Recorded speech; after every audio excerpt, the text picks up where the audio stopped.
اعوذ باللہ من الشیطان الرجیم من ہمزہ ونفخہ ونفثہ فَإِذَا قُضِيَتِ الصَّلَاةُ فَانتَشِرُوا فِي الْأَرْضِ فَابْتَغُوا مِنْ فَضْلِ اللَّهِ وَاذْكُرُوا اللَّهَ كَثِيرًا لَعَلَّكُمْ تُفْلِحُونَ۔ جب نماز ختم ہو جائے تو زمین میں پھیل جاؤ اور اللہ تبارک و تعالی کا فضل تلاش کرو اور اللہ کا خوب ذکر کرو تاکہ تم کامیاب ہو جاؤ۔ محترم دوستو، بزرگوں، بھائیوں، نہایت ہی عزت کے لائق ماؤں اور بہنوں،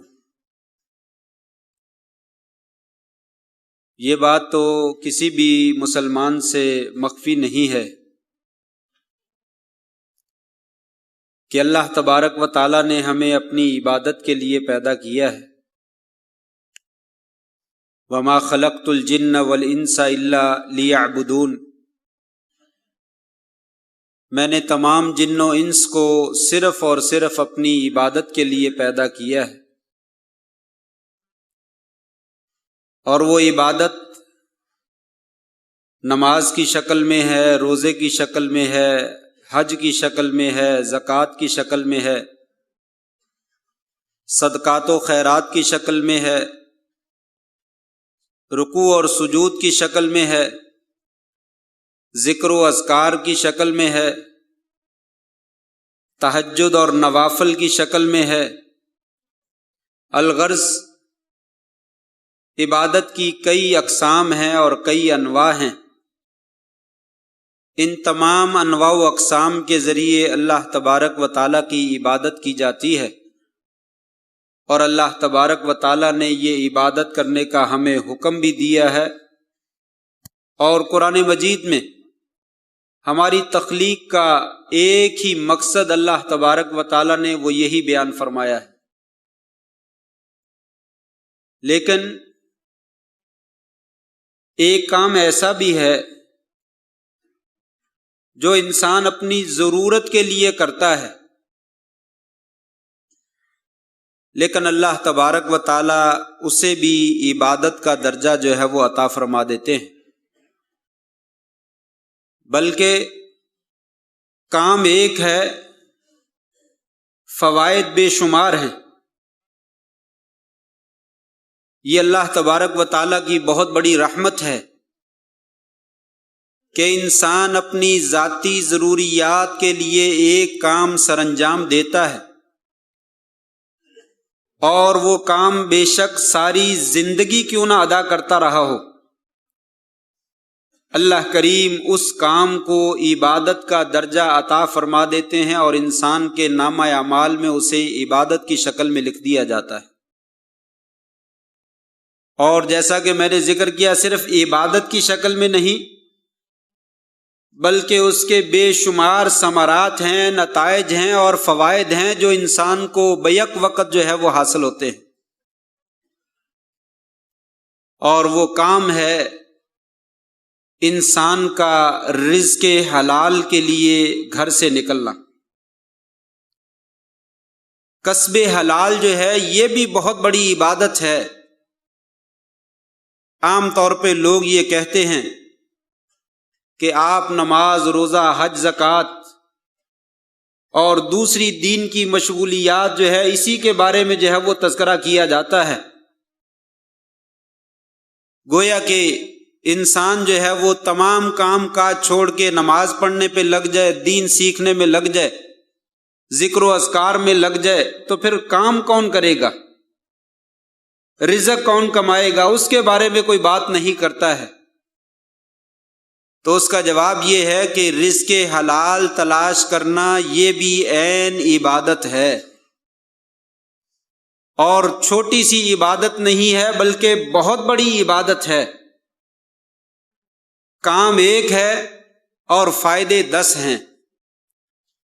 آئیے آج کے خطبہ جمعۃ المبارک میں اسی چیز کے بارے میں ہم بات کرتے ہیں کہ رزق حلال کمانے کے ذریعے سے انسان کو 10 فائدے کون کون سے جو ہے وہ حاصل ہوتے ہیں۔ نمبر 1،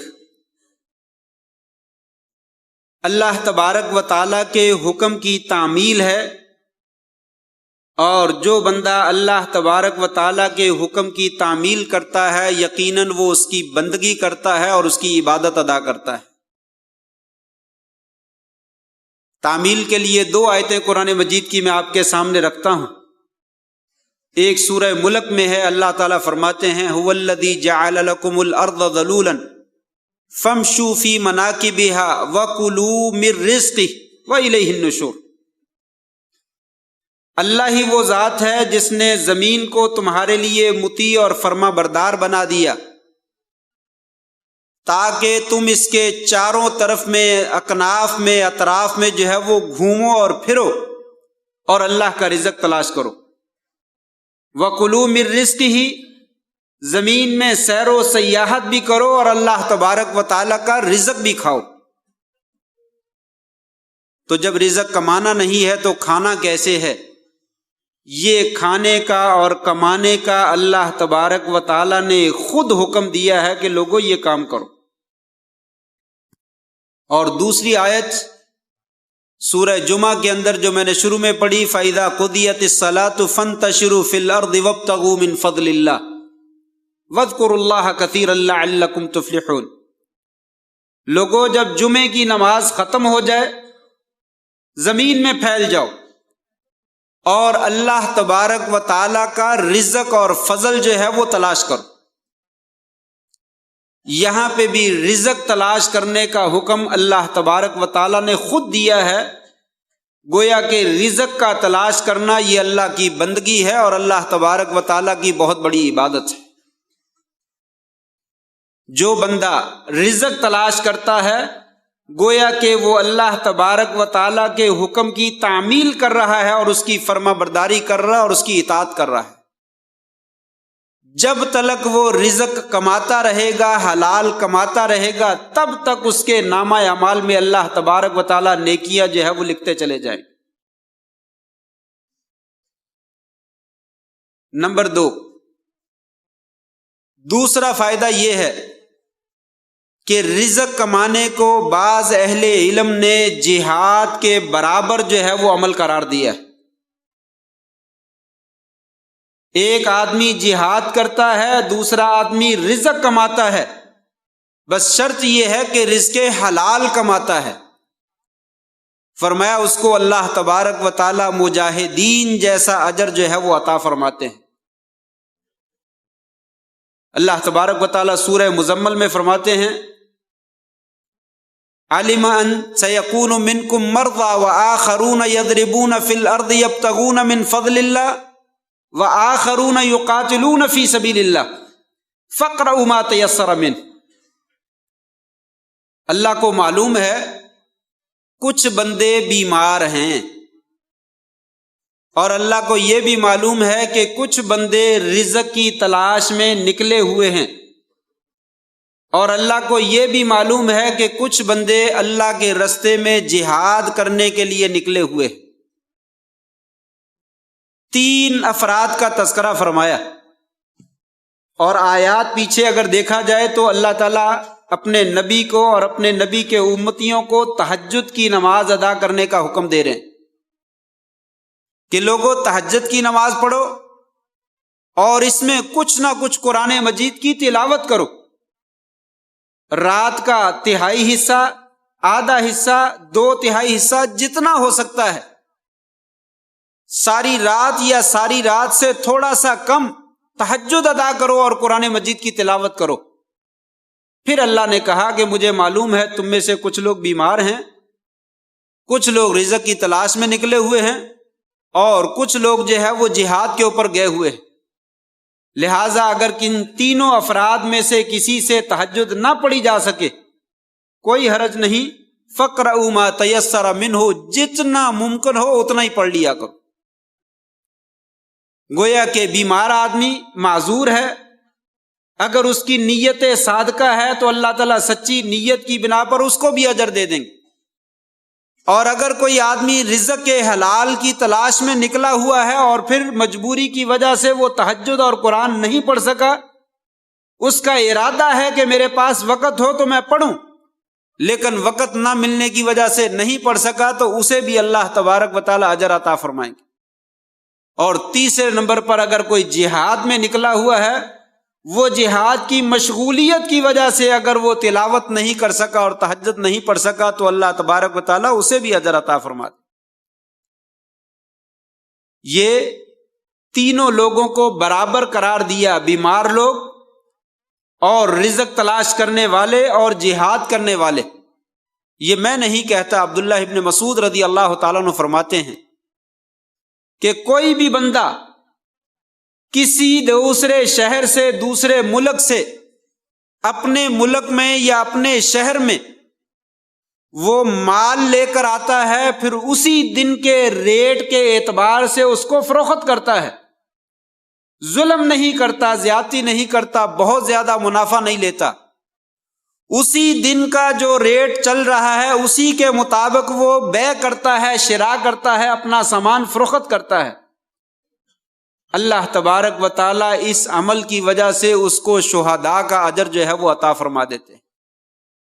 اور انہوں نے بھی یہی آیت پڑھی، وَآخَرُونَ يَضْرِبُونَ فِي الْأَرْضِ يَبْتَغُونَ مِنْ فَضْلِ اللَّهِ، کہ اللہ کے کچھ بندے ایسے ہیں جو اللہ کا رزق تلاش کرتے ہیں اور زمین میں چلتے اور گھومتے اور پھرتے ہیں۔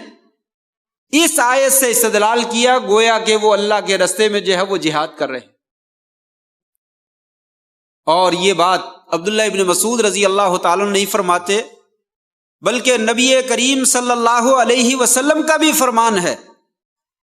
ایک صحیح حدیث ہے، شیخ البانی رحمہ اللہ نے اس کو سلسلہ صحیحہ میں ذکر فرمایا اور فرمایا اس کی سند جو ہے وہ عمدہ ہے، بڑی بہترین ہے۔ فرماتے ہیں جو آدمی من سعى علی الوالدین فہو فی سبیل اللہ ومن سعى علی عیالہ فہو فی سبیل اللہ ومن سعى علی نفسہ لیعفها فہو فی سبیل اللہ ومن سعى للتکثیر فہو فی سبیل الطاغوت ای فی سبیل الشیطان او کما قال علیہ الصلوۃ والسلام۔ بڑی خوبصورت حدیث ہے اور بڑی توجہ کرنے والی ہے۔ فرمایا جو آدمی رزق کی تلاش میں نکلتا ہے تاکہ رزق کما کر اپنے والدین کو کھلائے، وہ فی سبیل اللہ ہے، گویا کہ وہ اللہ کے رستے میں جہاد کر رہا ہے۔ جو آدمی اللہ کے رزق کی تلاش میں نکلتا ہے تاکہ اپنے اہل و عیال، بیوی بچوں پہ خرچ کرے، فہو فی سبیل اللہ، وہ بھی اللہ کے راستے میں ہے اور جہاد فی سبیل اللہ میں ہے۔ اور تیسرے نمبر پہ فرمایا ومن سعى لنفسہ، جو اپنے نفس کے لیے جو ہے وہ کوشش کرتا ہے اور محنت کرتا ہے اور رزق کی تلاش کرتا ہے، لیعفها، تاکہ اپنے نفس کو لوگوں سے سوال کرنے سے بچا لے اور اپنے آپ کو پاک دامن کر لے، فہو فی سبیل اللہ، یہ آدمی بھی فی سبیل اللہ ہے اور اللہ کے راستے میں جہاد کر رہا ہے۔ اور چوتھے نمبر کی بات بھی یاد رکھنے والی ہے، فرمایا ومن سعى للتکثیر، جو آدمی ان کاموں کے لیے محنت نہیں کر رہا، صرف اور صرف اس کا ہم و غم مال جمع کرنا ہے، بس اپنے مال کو بڑھانا ہی چاہتا ہے، فہو فی سبیل الطاغوت، وہ شیطان کے راستے میں محنت کر رہا ہے، اللہ کے راستے میں محنت نہیں کر رہا۔ یہاں سے اپنی اپنی کمائی کا جو ہے وہ جائزہ لے لینا چاہیے۔ اپنے والدین کے لیے کمائیے، اپنے بیوی بچوں کے لیے کمائیے، اپنی ذات کے لیے کمائیے تاکہ مجھے لوگوں کا محتاج نہ ہونا پڑے۔ یہ نیت ہو اور رزق حلال انسان کماتا ہے تو اسے جہاد فی سبیل اللہ کا درجہ جو ہے وہ عطا کیا جاتا ہے۔ اور اگر انسان کا ہم و غم صرف پیسہ ہی جمع کرنا ہے اور کوئی مقصد نہیں ہے، بس میرے پاس جو ہے وہ دوسرے سے پیسہ بڑھ جائے، تیسرے سے بڑھ جائے، چوتھے سے بڑھ جائے، یہی اگر لالچ ہے تو فرمایا یہ پیسہ کمانا جو ہے فی سبیل الطاغوت ہے، شیطان کے راستے میں۔ بہت بڑا اجر بھی ہے اور یہی مال کمانا جو ہے وہ بہت بڑی مصیبت بھی جو ہے وہ بن سکتا ہے۔ تو دوسرا فائدہ یہ ہے کہ جو انسان رزق حلال کمائی میں اپنے آپ کو مشغول کرتا ہے، اللہ تبارک و تعالیٰ اس کو مجاہدین کے برابر جو ہے وہ اجر اور ثواب جو ہے وہ عطا فرما دیتے ہیں۔ تیسرا فائدہ، اس میں انبیاء کے نقش قدم پر چلنا ہے، انبیاء کے راستے پر جو ہے وہ ان کے اسوہ کو اختیار کرنا ہے اور ان کے ساتھ مشابہت اختیار کرنا ہے۔ وہ کیسے؟ موسیٰ علیہ السلام مصر سے نکلے اور مدائن شہر کی طرف جو ہے وہ پہنچے، مدین میں پہنچے تو وہاں پہ بچیوں کو پانی پلایا، اس کے بعد بچیاں نے والدین سے کہا تو والدین نے موسیٰ علیہ السلام کو اپنے گھر میں بلا لیا۔ وہاں پہ ایک بیٹی نے کہا یا ابت استاجرہ ان خیر من استاجرت القوی الامین، ابا جان اس کو مزدوری پہ رکھ لیں، یہ مزدور جو ہے بڑا بہترین ہے، بڑا امانت دار ہے اور بڑا طاقتور بھی ہے۔ باپ نے کہا ٹھیک ہے بیٹا۔ کہا موسیٰ میں تجھ کو اپنی مزدوری پہ لیتا ہوں، 8 سال ہمارے گھر میں ملازمت کرو، اس کے عوض میں تمہیں اپنی بیٹی کا رشتہ دے دوں گا۔ اگر تو 10 سال پورے کر دے تو بہت اچھی بات ہے، نہیں تو کم از کم 8 سال جو ہے وہ ہمارے گھر میں مزدوری کرو۔ موسیٰ علیہ السلام کہنے لگے یہ مدت ذالک بینی و بینک ایم الاجلین قضیت، یہ مدت میرے درمیان اور آپ کے درمیان طے پا گئی، دونوں مدتوں میں سے جو بھی مدت میں پوری کر لوں میرے اوپر کوئی ملامت نہیں ہونی چاہیے، میں تیار۔ اللہ تبارک و تعالیٰ نے منع نہیں کیا، موسیٰ علیہ السلام نے 8 سال یا 10 سال ان کے گھر میں ملازمت کی، اللہ تبارک و تعالیٰ نے ان کی بیٹی کا رشتہ موسیٰ علیہ السلام کو لے کر دیا، اپنی بیوی ساتھ لے کر جو ہے پھر دوبارہ واپس جو ہے وہ مصر کی جانب آئے۔ یہ مزدوری کرنا، رزق کمانا، اجرت لینا، یہ انبیاء کا طریقہ کار ہے۔ ایک روایت لوگوں کی زبان پہ مشہور ہے کہ حضرت آدم علیہ السلام کھیتی باڑی کا کاروبار کرتے تھے اور نوح علیہ السلام نجار یعنی بڑھائی تھے، داؤد علیہ السلام لوہار تھے، اور اسی طریقے سے ادریس علیہ السلام درزی کا کام کرتے تھے وغیرہ وغیرہ۔ یہ حدیث جو ہے وہ صحیح نہیں ہے، اہل علم نے اس کو موضوع اور من گھڑت حدیث جو ہے وہ قرار دیا۔ اگرچہ بعض کاموں کی طرف قرآن مجید نے اشارہ کیا ہے کہ داؤد علیہ السلام زریں بنایا کرتے تھے، اور اسی طریقے سے نوح علیہ السلام نے کشتی بنائی تھی، لیکن اس سے یہ ثابت نہیں ہوتا کہ وہ نجار تھے اور بڑھئی تھے اور وہ لوہار تھے اور وہ فلاں کام کرتا تھا، اس سے یہ بات ثابت نہیں ہوتی۔ جتنی بات موجود ہے قرآن مجید نے اتنا ہی مان لینا چاہیے، لیکن یہ بات طے شدہ ہے کہ انبیاء کرام نے اجرت لے کر، معاوضہ لے کر مزدوری اور محنت اور مشقت کا کام کیا ہے۔ نبی کریم صلی اللہ علیہ وسلم خود فرماتے ہیں ما من نبی من الانبیاء الا ورع الغنم، نبیوں میں سے کوئی بھی نبی ایسا نبی نہیں ہے جس نے بکریاں نہ چروائی۔ صحابہ اکرام کہنے لگے یا رسول اللہ آپ نے بھی؟ کہا ہاں، کنت ارعى الغنم لأہل مکہ علی قراریط، تھوڑے سے معاوضے کے اوپر میں بھی مکہ والی کی بکریاں جو ہے وہ چرایا کرتا تھا۔ مکہ والوں کی بکریاں تھوڑا سا معاوضہ لے کر، معمولی سا معاوضہ لے کر ان کی بکریاں میں بھی چروایا کرتا تھا۔ حضرت خدیجہ رضی اللہ تعالیٰ کا مال لے کر شام کے علاقے میں تجارت کی غرض سے آپ بھی گئے۔ تو یہ انبیاء کا طریقہ کار ہے کہ انہوں نے معاوضے کے اوپر جو ہے وہ کام کیا ہے، محنت کی ہے، مزدوری کی ہے۔ اولئک الذین ھدی اللہ فبہداہ مقتدہ، اللہ تعالیٰ فرماتے ہیں یہ انبیاء کرام یہی سیدھے راستے پر ہیں، لوگوں ان کے راستے پر تم بھی چلو اور ان کی پیروی کرو۔ تو گویا کہ جو آدمی رزق حلال کی تلاش میں نکلتا ہے وہ انبیاء کے مشن کو اختیار کرتا ہے، کہ وہ معمولی کام سر انجام نہیں دے رہا۔ یہ بہت بڑا کام ہے رزق حلال کی تلاش میں جو ہے وہ نکلنا۔ چوتھا فائدہ یہ ہے کہ رزق حلال کمانے کے لیے جو آدمی نکلتا ہے وہ اپنے آپ کو لوگوں کے سامنے ہاتھ پھیلانے سے محفوظ کرتا ہے۔ آپ نے فرمایا الید العلیٰ خیر من الید السفلی، لوگوں دینے والا ہاتھ لینے والے ہاتھ سے جو ہے وہ کہیں زیادہ بہتر ہے۔ لینے والا ہاتھ کمزور ہوتا ہے، ضعیف ہوتا ہے، حقیر ہوتا ہے، بلکہ ذلیل ہوتا ہے، لوگوں کی نظروں میں گرا ہوا ہوتا ہے۔ جو آدمی اپنے لیے رزق حلال تلاش کرتا ہے وہ گویا کہ اپنے آپ کو ذلیل ہونے سے بچانے کا عمل جو ہے وہ سر انجام دیتا ہے، اور شریعت جو ہے وہ اپنے آپ کو ذلیل ہونے کا حکم جو ہے وہ نہیں دیتی، بلکہ شریعت نے تو یہاں تک کہا کہ لوگوں اگر کسی کے پاس اتنی مقدار میں مال موجود ہے کہ اس کا گزارا ہو سکتا ہے، پھر وہ ہاتھ پھیلاتا ہے، قیامت کے دن آئے گا وفی وجہہ قدوش او خدوش، اس کے چہرے سے گوشت جو ہے وہ کھینچا ہوا ہوگا، اس کا چہرہ جو ہے وہ ہڈیوں کا ڈھانچہ ہوگا، پتہ چلے گا کہ یہ لوگوں سے مانگا کرتا تھا اور اس کو ضرورت نہیں ہوتی تھی۔ گویا کہ ضرورت کے تحت مانگنا جائز ہے، لیکن یہ اتنا اچھا عمل نہیں ہے۔ اس سے بچنے کے لیے انسان کو جو ہے وہ اپنا کاروبار جو ہے وہ کرنا چاہیے۔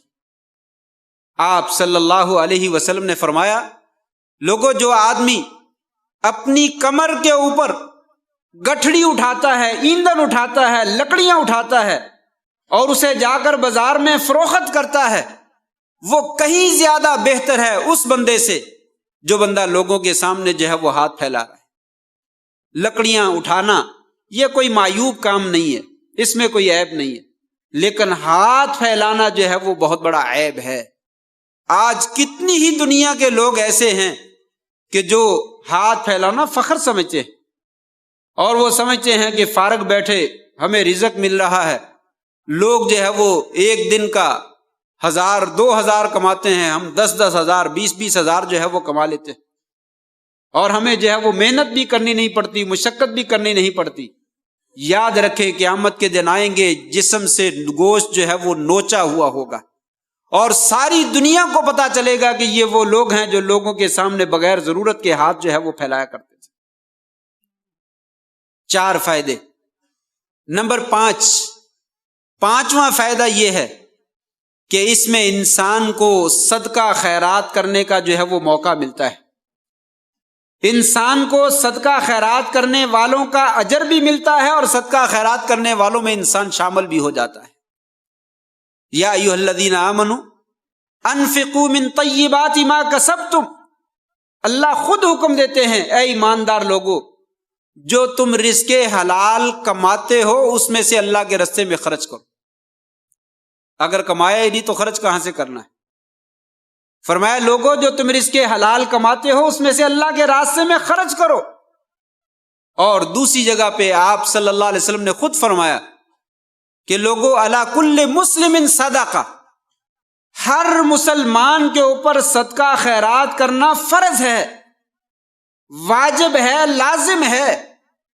ہر روز بندے کو صدقہ جو ہے وہ کرنا چاہیے۔ آپ صلی اللہ علیہ وسلم فرماتے ہیں ہر مسلمان پہ صدقہ خیرات کرنا یہ فرض اور لازم ہے۔ صحابی کہتے ہیں یا رسول اللہ اگر وہ نہ پائے، ان لم یجد شیئا، اگر کچھ بھی نہ ملے اس کو، آپ نے فرمایا یعتمل بیدہ فیأکل ہوا واہلہ ثم یتصدق، وہ اپنے ہاتھ سے محنت اور مزدوری کرے، وہ خود بھی کھائے اور اپنے گھر والوں کو بھی کھلائے، اور اس کے بعد جو ہے وہ صدقہ خیرات بھی کرے۔ صحابہ کرام کے بارے میں آتا ہے ان کے اپنے پاس کھانے پینے کے لیے کچھ نہ ہوتا، منڈی میں چلے جاتے، دکان والے سے بولتے کوئی سامان اٹھا کے کسی جگہ پہ رکھنا ہے، کہتا ہاں یہ 2-4 بوریاں اٹھا کر اس کو فلاں جگہ پہ منتقل کرنا ہے۔ کہا ٹھیک ہے، کیا معاوضہ دو گے؟ 1 درہم 2 درہم 3 درہم۔ کہا ٹھیک، بوریاں اٹھائیں کمر کے اوپر اور جا کر فلاں جگہ پہ چھوڑ دی، اور 2 درہم لیے اور لا کر 2 درہم جو ہے وہ اللہ کے راستے میں صدقہ خیرات کر دی۔ کہ اللہ کے نبی کا حکم ہے ہر مسلمان کے ذمے صدقہ خیرات کرنا جو ہے وہ لازم ہے۔ تو یہ صدقہ خیرات کون کرے گا؟ جو رزق حلال کماتا ہے۔ رزق حلال میں سے ہی اللہ تبارک و تعالیٰ قبول کرتے ہیں۔ ان اللہ یقبل الطیبہ، اللہ پاکیزہ رزق حلال قبول کرتے ہیں، اس کے علاوہ حرام قبول نہیں کرتے۔ کتنے ہی میرے بھائی ایسے ہیں لاکھوں کروڑوں کماتے ہیں اور گھپلے کرتے ہیں، فراڈ کرتے ہیں، جوا کھیلتے ہیں، بے ایمانی کرتے ہیں، لوٹتے ہیں، ناجائز مال کماتے ہیں کروڑوں کی مقدار میں، اور 2 4 5 لاکھ خرچ کر کے کہتے ہیں ہم نے جو ہے وہ صدقہ خیرات کر دیا اور مال حلال کر لی۔ قطعاً ایسا مال حلال نہیں ہوتا، نہ ہی وہ 5 لاکھ یا 5 کروڑ بھی خرچ کر دیں اللہ کے راستے میں وہ قبول بھی نہیں ہوتا۔ 1 روپیہ حلال کا، 1 کروڑ روپیہ جو ہے وہ سود کا یا فراڈ کا یا دھوکے کا وہ خرچ کر دیں، 1 روپیہ وہ کہیں زیادہ ہے، بلکہ اس کا اس کے ساتھ کوئی مقابلہ ہی نہیں، یہ قبول ہو جائے گا، وہ 1 کروڑ جو ہے انسان کے منہ کے اوپر مار دیا جائے۔ تو انسان رزق حلال کمائے اور اس میں سے خرچ بھی کرے، اللہ تبارک و تعالیٰ اس کو صدقہ خیرات کرنے والوں کے برابر اجر بھی دیتے ہیں، اور انسان کو صدقہ خیرات کرنے کا موقع بھی ملتا ہے۔ صدقہ خیرات کرنے کا اجر کیسے دیتے ہیں؟ آپ نے فرمایا آپ جتنا بھی کماتے ہیں اور اس میں سے جہاں بھی خرچ کرتے ہیں، مہما تنفق تبتغی بہا وجہ اللہ، جس قدر بھی آپ خرچ کرتے ہیں اور اللہ کی خوشنودی چاہتے ہیں، اللہ تبارک و تعالیٰ اس خرچے کو آپ کے لیے ویسے ہی صدقہ بنا دیتے ہیں۔ حتیٰ کہ حدیث میں آیا ہے، آپ نے فرمایا ان تجعل لقمتک فی امراتک، آپ ایک نوالا اپنے گھر والوں کو، اپنے بیوی بچوں کو کھلاتے ہیں، اللہ تبارک و تعالیٰ وہ بھی آپ کے لیے صدقہ جو ہے وہ بنا دیتے ہیں۔ تو انسان کا یہ کمانا اور کما کر اپنے اہل و عیال کو کھلانا یہ صدقہ بھی ہے، جہاد کے برابر بھی ہے، اور صدقہ خیرات بھی ہے، جو کہ انسان کے ذمے ہر روز صدقہ کرنا جو ہے وہ لازم ہے۔ اس ضمن میں انسان کتنے ہی صدقے جو ہے وہ کر دیتا ہے، اور مانگنے والا جو ہے وہ یقیناً صدقہ خیرات جو ہے وہ نہیں کرتا ہے۔ نمبر 6، چھٹا فائدہ یہ ہے کہ صدقہ خیرات کرنے کے ساتھ ساتھ، رزق کمانے کے ساتھ ساتھ، انسان کو یہ فائدہ حاصل ہوتا ہے کہ اللہ تبارک و تعالیٰ کا ایک حکم ہے، لوگوں اللہ پہ توکل کرو، توکل اللہ پہ کرو، لیکن اسباب کو بھی اختیار کرو۔ گویا کہ انسان اللہ تبارک و تعالیٰ پہ جو توکل کرنے کا صحیح طریقہ ہے اس کے مطابق توکل کرتا ہے۔ جو رزق کماتا ہے وہ شریعت کے مطابق عمل بھی کرتا ہے اور توکل بھی کرتا ہے۔ اسباب کو چھوڑ دینا یہ توکل کا نام نہیں ہے۔ بہت سے لوگ کہتے ہیں توکل کا مطلب یہی ہے کہ آپ ہاتھ باندھ کر بیٹھ جائیں، رزق اللہ دے دے۔ نہیں، ایسا نہیں، اسباب اختیار کرنے چاہیے۔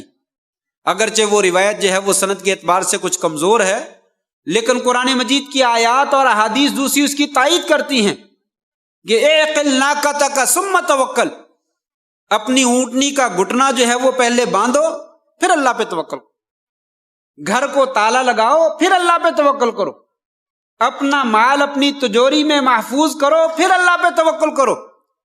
مال کو سب کے سامنے کھلا چھوڑ دیا ہے اور کہے اللہ پہ توکل ہے، پھر اٹھا کر کوئی لے جائے تو پھر چیخے اور واویلا کرے، یہ توکل نہیں ہے۔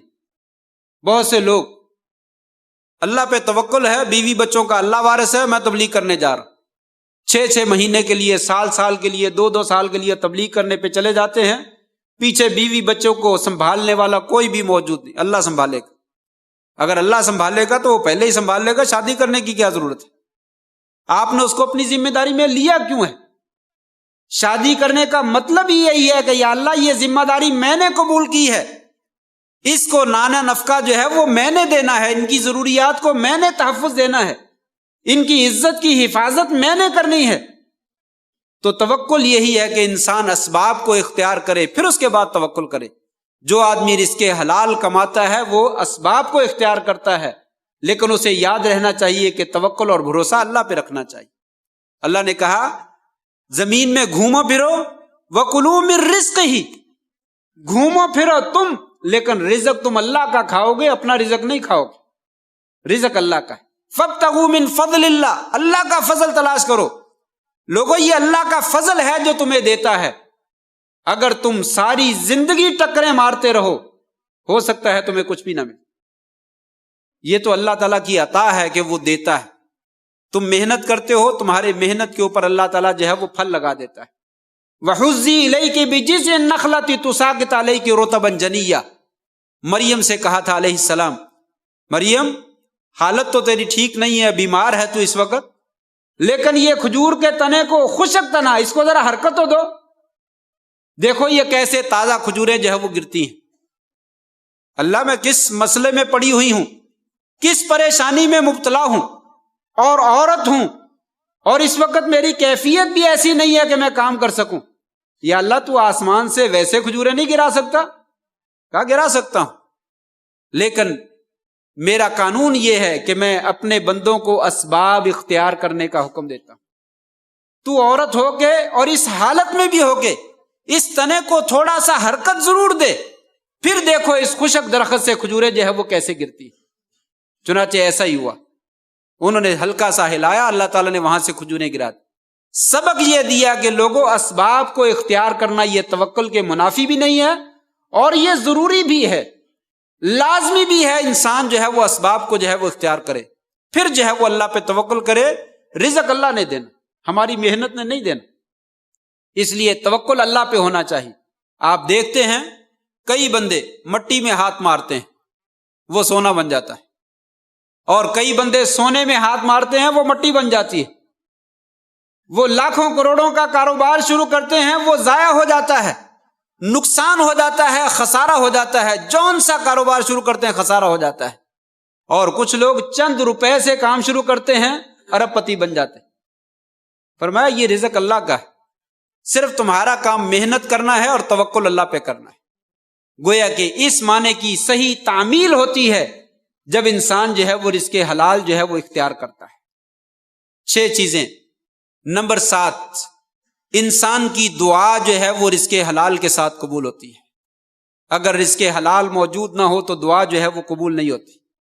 وہب ابن منبہ رحمہ اللہ، ان سے بھی منقول ہے، اور ایک روایت وہ سند کے اعتبار سے ضعیف ہے، حضرت سعد ابن ابی وقاص رضی اللہ تعالیٰ عنہ سے آپ نے فرمایا تھا، لیکن صحابہ کا اور تابعین کا قول ہے، یہ بات درست ہے کہ لوگوں، جو آدمی اپنی دعائیں اللہ سے قبول کروانا چاہتا ہے وہ اپنا رزق جو ہے وہ حلال کا بنا دے۔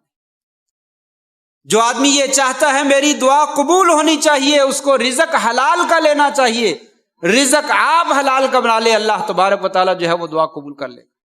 جیسا کہ اس دعا میں آتا ہے، اس حدیث میں آتا ہے کہ ایک بندہ دور دراز کا سفر کر کے آیا، چہرہ پرا گندا ہے، کپڑے گندے ہیں، اور ہاتھ اٹھاتا ہے یا ربی یا ربی۔ فرمایا مسافر کی دعا بھی زبان پہ ہوتی ہے، اللہ قبول فرما لیتا ہے، لیکن اس بندے کی اللہ تعالیٰ دعا کیسے قبول کر لے؟ اس کا تو لباس بھی حرام کا ہے، اس کا تو پینا بھی حرام کا ہے، اس کا تو خوراک بھی حرام کی ہے، اس کی غذا بھی حرام ہی ہے، ایسے بندے کی دعا جو ہے وہ قبول نہیں ہو سکتی۔